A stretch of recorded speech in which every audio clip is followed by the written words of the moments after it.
Happy Christmas. Happy Christmas. ഇരിക്കെ. എന്താ happy Christmas പറയാൻ വേണ്ടി വന്നതാണോ? ഇല്ല, അത് മാത്രമല്ല, പിന്നെ വേറെ കാര്യം കൂടെ ഉണ്ടായിരുന്നു. നീറ്റിന്റെ പുതിയ സിലബസ് ഒക്കെ വന്നില്ലേ, അപ്പൊ അതിലെന്തെങ്കിലും വ്യത്യാസങ്ങളൊക്കെ ഉണ്ടോ? നീറ്റിന്റെ സിലബസ് ഒക്കെ വന്നിട്ടുണ്ട്. ഈ 14-ാം തീയതി നീറ്റിന്റെ സിലബസ് വന്നു. നാഷണൽ മെഡിക്കൽ കമ്മീഷനാണ് അത് പുറപ്പെടുവിച്ചിരിക്കുന്നത്. അതിൽ സിലബസിൽ പ്രത്യേകിച്ച് മാറ്റങ്ങളൊന്നുമില്ല. കഴിഞ്ഞ വർഷത്തേതുപോലെ തന്നെ. കഴിഞ്ഞ വർഷത്തെ സിലബസ് അറിയാവോ? ഇല്ല. ഫിസിക്സിന് 20 യൂണിറ്റ്സും കെമിസ്ട്രിക്ക് 20 യൂണിറ്റ്സും അതുപോലെ തന്നെ ബയോളജിക്ക് 10 യൂണിറ്റ്സും ടോട്ടൽ പറയുകയാണെങ്കിൽ 84 ചാപ്റ്റേഴ്സാണ്. അപ്പം കഴിഞ്ഞ വർഷത്തെ അതേ സിലബസ് തന്നെയാണ് ഈ വർഷവും നമുക്ക് നീറ്റ് എക്സാമിന് വേണ്ടിയിട്ട് ഉള്ളത്. അപ്പൊ എക്സാമിന്റെ പാറ്റേണിൽ എന്തെങ്കിലും വ്യത്യാസം ഉണ്ടോ? ആ പാറ്റേൺ എന്ന് നിങ്ങൾ ഉദ്ദേശിച്ചത് എന്നതാ? കഴിഞ്ഞ വർഷത്തെ പോലെ 200 ക്വസ്റ്റ്യൻ തന്നെയാണോ അതോ 180 ക്വസ്റ്റ്യൻസ് ആണോ? അത് 200 ക്വസ്റ്റ്യൻസ് ആയിരുന്നു കഴിഞ്ഞ വർഷത്തെ പാറ്റേണിൽ. എന്നാൽ ഒരു പക്ഷേ 180 ക്വസ്റ്റ്യൻ ആകാനുള്ള സാധ്യതയുണ്ട്. മറ്റൊന്നുമല്ല, കോവിഡിന് മുമ്പ് നീറ്റ് എക്സാമിന് 180 ക്വസ്റ്റ്യൻസ് ആയിരുന്നു. അതിനുശേഷമാണ് 200 ക്വസ്റ്റ്യൻസ് ആയത്. പിന്നെ JEE എക്സാമിന് കോവിഡിന് മുമ്പത്തെ പാറ്റേൺ ആണ് അനൗൺസ് ചെയ്തിരിക്കുന്നത്. അതുകൊണ്ട് ഒരു പക്ഷേ അതിന് സാധ്യതയുണ്ട്, നമുക്കറിയില്ല. എന്താണല്ലോ, നമ്മൾ കാത്തിരുന്ന് കാണണം. നമുക്ക് അതിനെക്കുറിച്ച് കൃത്യമായിട്ട് പറയാനായിട്ട് പറ്റത്തില്ല. പറയുന്നുണ്ട് ഈ വർഷത്തെ നീറ്റ് എക്സാം ഓൺലൈൻ ആയിരിക്കും. അത് ഓൺലൈൻ ആയിരിക്കും ഓഫ്ലൈൻ ആയിരിക്കും? ഈ വർഷത്തെ എക്സാം ഓൺലൈൻ ആണോ ഓഫ്ലൈൻ ആണോ എന്നതിനെ കുറിച്ച് നാഷണൽ മെഡിക്കൽ കമ്മീഷൻ പ്രത്യേകിച്ച് ഒന്നും പറയുന്നില്ല.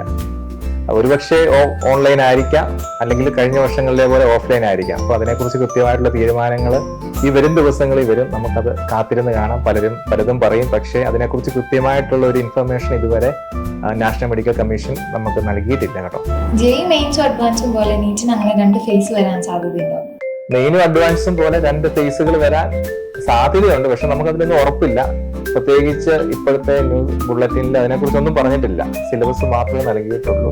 അതുകൊണ്ട് നമുക്കത് അതിനെക്കുറിച്ച് ഒന്നും പറയാൻ പറ്റുമല്ലോ. ഒരു പക്ഷേ കഴിഞ്ഞ വർഷത്തെ പോലെ തന്നെയായിരിക്കും നീറ്റ് എക്സാം, അല്ലെങ്കിൽ ഇതിൽ എന്തെങ്കിലുമൊക്കെ ചേഞ്ചുകൾ നമ്മൾ പ്രതീക്ഷിക്കുന്നുണ്ട്. കാരണം കഴിഞ്ഞ വർഷത്തെ നീറ്റിന്റെ ഇഷ്യൂസ് ഒക്കെ ഉള്ളത് കൊണ്ട് ഒരു പക്ഷേ എക്സാമിൽ എന്തെങ്കിലുമൊക്കെ ചേഞ്ചുകൾ നമുക്ക് പ്രതീക്ഷിക്കാം. ഡേറ്റ് സാധാരണ രീതിയിൽ മെയ് മാസത്തിലെ 1-ാമത്തെ ഞായറാഴ്ചയാണ് വരാനുള്ള സാധ്യത. ഇനി ഇതിൽ എന്തെങ്കിലും മാറ്റം വരുമല്ലോ നമുക്കറിയത്തില്ല. പക്ഷേ മോസ്റ്റ് പ്രോബബ്ലി മെയ്യിലെ ഫസ്റ്റ് സൺഡേ തന്നെ ആയിരിക്കും നീറ്റ് എക്സാം നടത്തുക. അല്ലെ, അതിനെക്കുറിച്ചുള്ള എന്തെങ്കിലും ഇൻഫർമേഷൻ ഉണ്ടെങ്കിൽ നമുക്കധികം താമസിക്കാതെ തന്നെ നോട്ടിഫിക്കേഷൻ കിട്ടും. അതനുസരിച്ച് നിങ്ങളോട് പറഞ്ഞുതരാം. അതിനിപ്പോ നിങ്ങൾ പഠിച്ചാൽ മാത്രം മതി. സിലബസും കാര്യങ്ങളും ഒക്കെ കിട്ടി അതുകൊണ്ട് പഠിക്കുക. അതുപോലെ നമുക്ക് വരാൻ പോകുന്ന ഡിസംബർ 29-ാം തീയതി വരുന്ന ടേംലി മോഡലിന് വേണ്ടി നന്നായിട്ട് പഠിക്കുക. അതുപോലെ തന്നെ നമ്മുടെ മന്ത്ലി മോഡലുകൾക്ക്, അതുപോലെ തന്നെ നമ്മുടെ വരാൻ പോകുന്ന DRTP ദർശന റിവിഷൻ എക്സാംസ്, അങ്ങനെയുള്ള എക്സാമുകളെല്ലാം ഉണ്ട്. ഇതിന് നന്നായിട്ട് പഠിക്കുക. എന്താണെങ്കിലും ക്ലാസ്സുകളൊക്കെ നമ്മൾ നന്നായിട്ട് എടുത്തുകൊണ്ടിരിക്കുന്നുണ്ട്. അപ്പോൾ നിങ്ങളുടെ മെറ്റീരിയൽസ് ഉപയോഗിച്ച് അതിൻ്റെ അകത്തുള്ള ക്വസ്റ്റ്യൻസ് ഒക്കെ സോൾവ് ചെയ്യുക, ഡെയിലി പഠിക്കുക. അങ്ങനെ നന്നായിട്ട് പഠിച്ചു കഴിഞ്ഞാൽ നിങ്ങൾക്ക് ഈ എക്സാം ഒക്കെ വളരെ ഈസി ആയിട്ട് വരും. +2 പഠിച്ചുകൊണ്ടിരിക്കുന്ന കുട്ടികളാണെങ്കിൽ നമ്മുടെ എക്സ്റ്റൻഡഡ് ക്രാഷ് പ്രോഗ്രാം ഉണ്ട്. അതായത് ബോർഡ് എക്സാം വരെ നമ്മൾ ബോർഡ് എക്സാമിന് വേണ്ടി അവരെ പ്രിപ്പയർ ചെയ്യും. അത് ഓൺലൈൻ ക്ലാസ്സുകളാണ്. അതിനുശേഷം ബോർഡ് എക്സാമിന് ശേഷം നമ്മുടെ എൻട്രൻസ് എക്സാമിന് വേണ്ടി, നീറ്റ് അല്ല പല എക്സാമുകൾക്ക് വേണ്ടിയുള്ള ട്രെയിനിങ് കൊടുക്കും. അത് ഓൺലൈനായിട്ടും ഓഫ്ലൈനായിട്ടും ചെയ്യാവുന്നതാണ്.